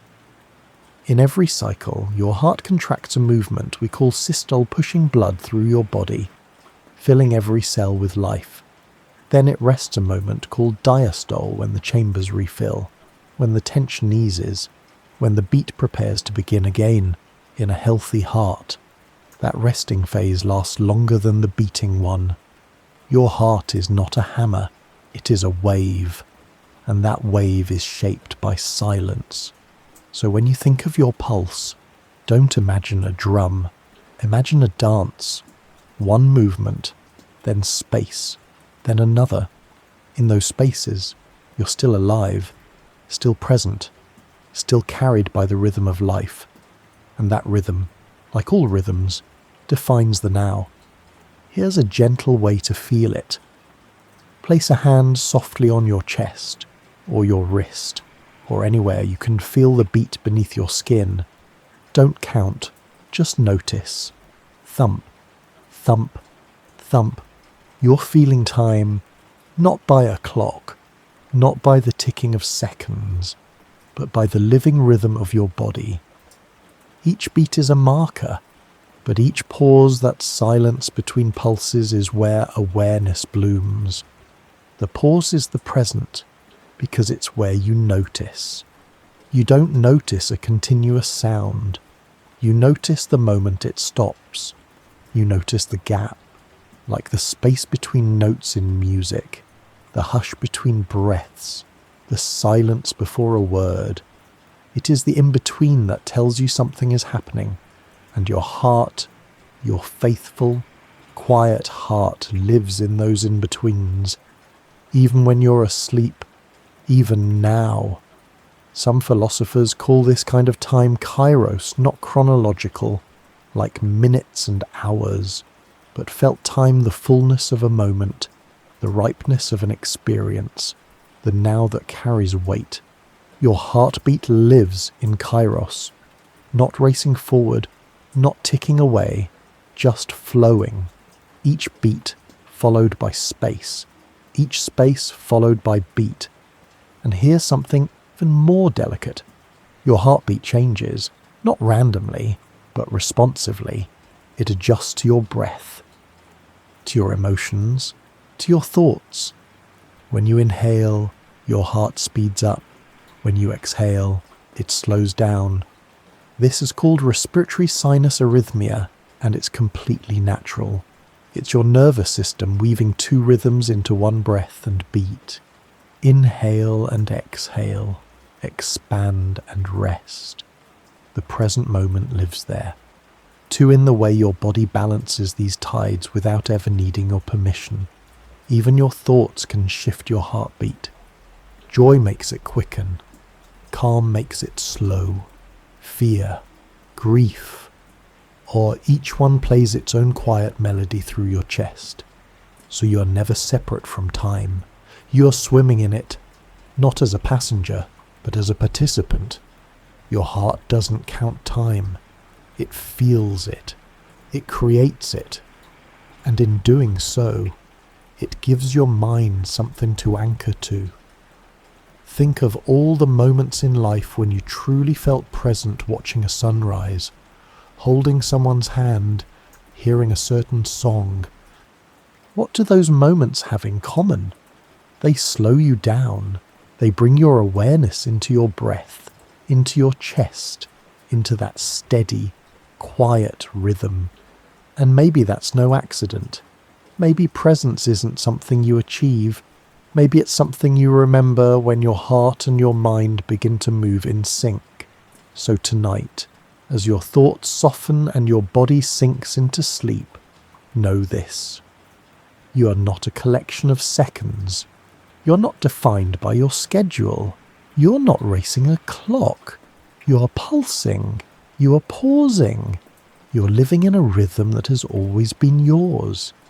And in the space between your next two heartbeats, you're completely, utterly present. Let that be enough. Let that carry you. Let the silence between beats be the sound of time holding you gently in its arms. There is a hum beneath all things, not a sound you can hear, not a vibration you can touch, but a presence, a breath the universe has never fully exhaled.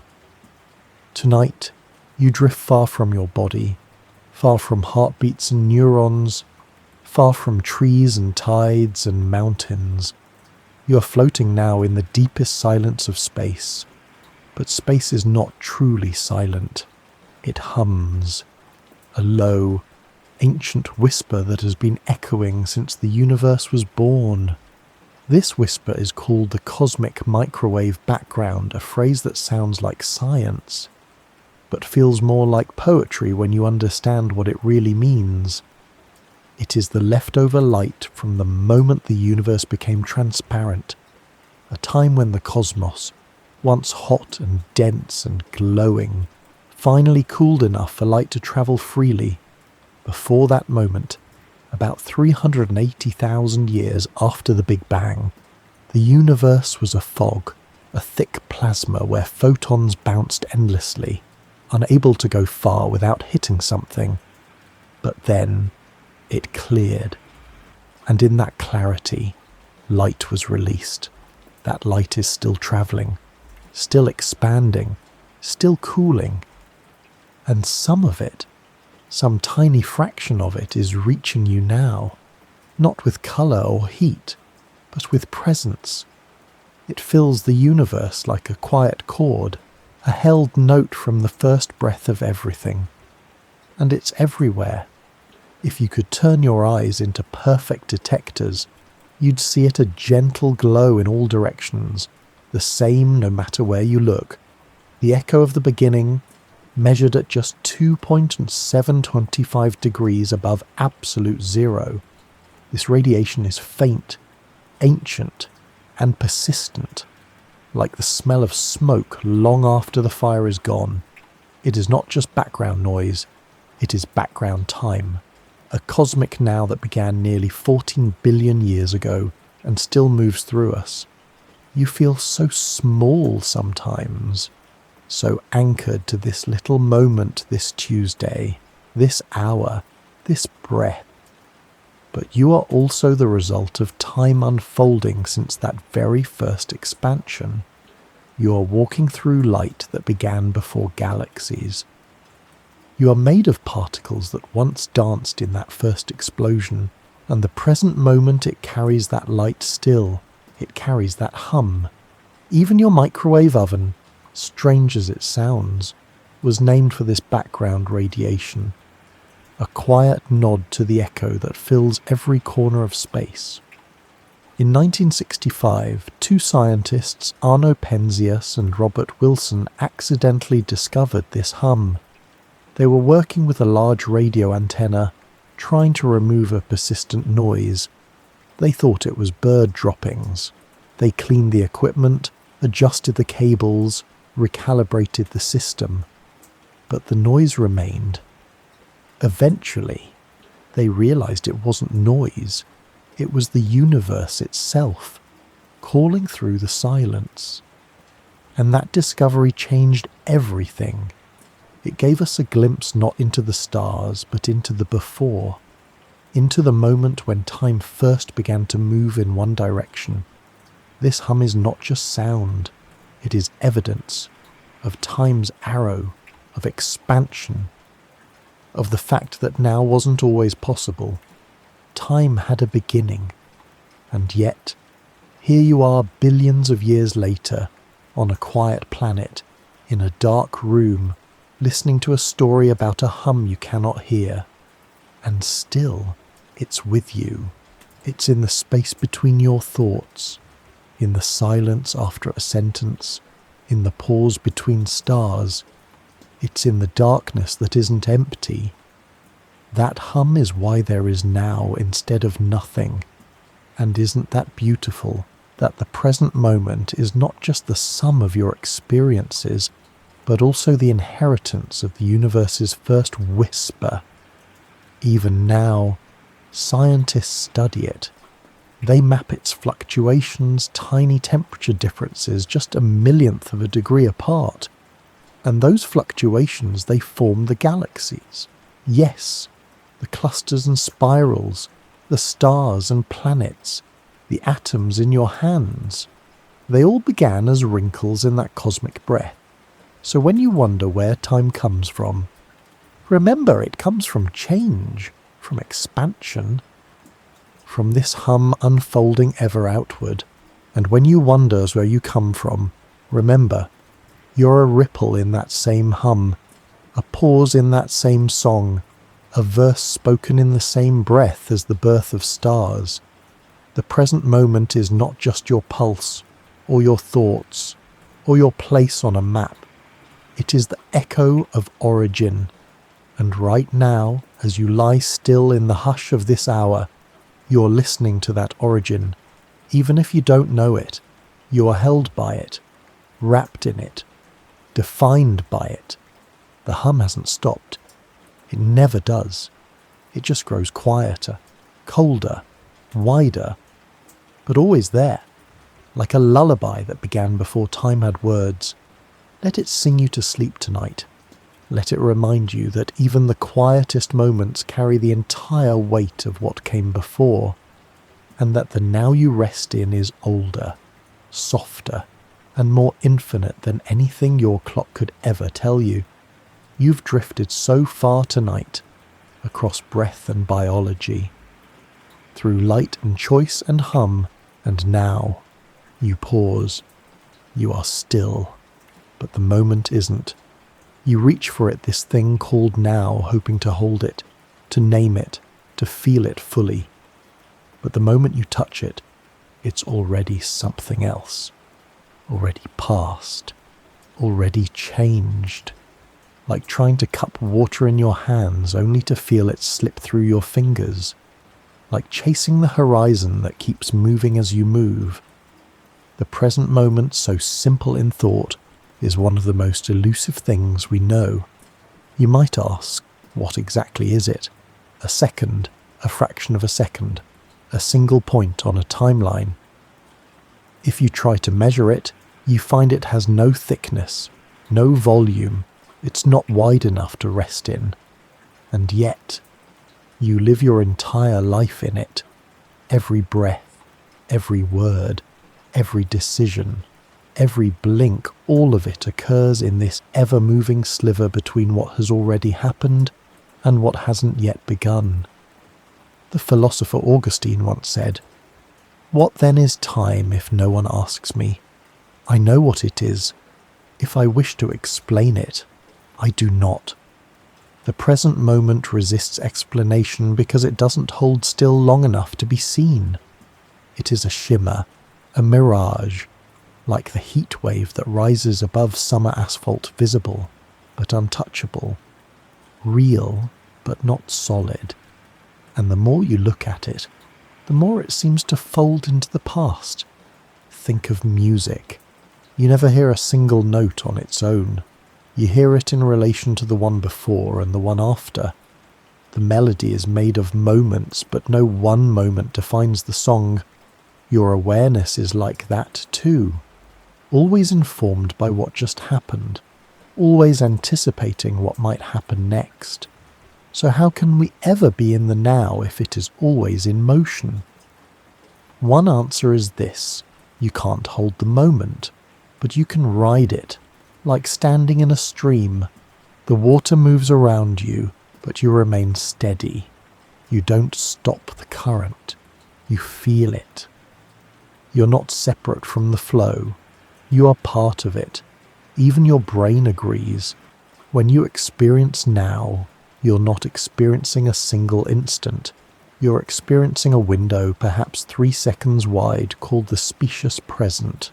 It's not exact. It's not sharp. But it's wide enough for your awareness to hold a breath, a gesture, a sentence. You don't hear each word in isolation. You hear the phrase, the meaning, the continuity. And within that continuity, you feel time as something whole, but it's an illusion, crafted moment by your mind. And still, it works. Still, it feels real. Still, it allows you to say, "I am here," even when here is already behind you. There's a term in physics called the Planck time, the smallest unit of time that has any meaning. It's unimaginably brief, about 1043 seconds. If the present were just that long, you wouldn't exist. Your thoughts couldn't form. Your body couldn't breathe. Life needs continuity. So your brain stitches the flickering frames together into one smooth experience. The way a movie turns still images into motion, the way a candle flame seems steady, though it is constantly being born and extinguished. You are a continuity, not a point. And that's a quiet kind of freedom, because it means you don't have to grasp the moment. You only have to let it happen, to breathe into it, to soften your grip, to allow it to pass through you like wind through grass. The present isn't something to catch, it's something to accompany. You walk beside it, you float within it, you shape it with your noticing. And when you let go of needing it to hold still, you find something more beautiful, a kind of trust that even as time moves, you're not being left behind. You're moving with it. Even now, as you lie in stillness, time moves around you, not as a thief, not as a pressure, but as a partner. Together, you and the moment are creating a new second, a new memory, a new breath. So let it slip, let it shimmer, let the now be what it is always dissolving, always becoming, always enough. Because you don't need to hold time. You only need to feel its warmth as it passes through your open hands.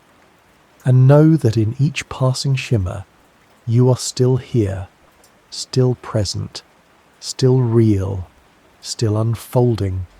You've wandered far, through brainwaves and moonlight, through forests of rings and quantum whispers, through the pause between heartbeats and the hum beneath the sky. And now you return, not to where you began, but to something softer, a quieter kind of presence, a still point not outside of time, but held gently within it. You float now in a place beyond clocks, beyond schedules and seconds. You float within yourself, not lost, but resting. All around you, time continues, the universe expands, planets turn, cells divide, light moves. But you are still, and this stillness is not empty. It is full of breath, full of memory, full of the echo of every moment you have ever lived. Here in this present, you are not chasing, you're not measuring, you are simply being, and that is enough. This is what the sages try to name, what the physicists try to quantify, what poets try to sing. This feeling, this presence, this now. Not because it is absolute, not because it is perfect, but because it is yours. There will always be uncertainty. There will always be delay. Your thoughts will always trail behind your movements. Your awareness just a beat behind the music. But somehow, you are always in step, because your body, your breath, your gentle rhythm of attention, they know how to dance with time without ever needing to control it. So here, at the end of this quiet journey, there is nothing left to chase. You're not late, you're not early, you're simply here, in the pause, in the breath, in the hush before sleep. Let the stars turn overhead, let the molecules vibrate, let the neurons hum softly. You don't need to keep up. You never did, because the present moment was never ahead of you. It was always inside you, and now, with eyes closed and breath steady, you can feel it. You are the still point in the flowing river, the hush between waves, the held note in the cosmic song, and in that stillness, you are finally free. So now, dear listener, let the thoughts quiet. Let them pass like clouds, soft, unbothered, unclinging. You don't have to remember everything we've explored. You don't have to hold the science or the metaphors. They were never meant to be carried, only felt, just like the present. Let your breath soften. Let your limbs grow heavier. Let your mind dim like a lantern set gently on a windowsill. The world will keep turning. The stars will keep whispering. And the moment this one will carry you without effort. You don't need to count the seconds. You don't need to trace their path. You only need to rest in their rhythm. You're a ripple in the fabric of time, a flicker of awareness cradled by the cosmos, a brief, shining presence, and that presence is enough. Let sleep find you here, not as an escape from time, but as a return to its softest form, the kind without pressure, without measurement, without end, just breath and rest and warmth. You are home, you are now, you are held. Let the last of your thoughts drift outward, like dandelion seeds on a breeze, carried by nothing but the quiet trust that you are exactly where you need to be. And now, no need to reach for anything else. Just close your eyes and drift ever so gently into the dark, velvety hum of sleep,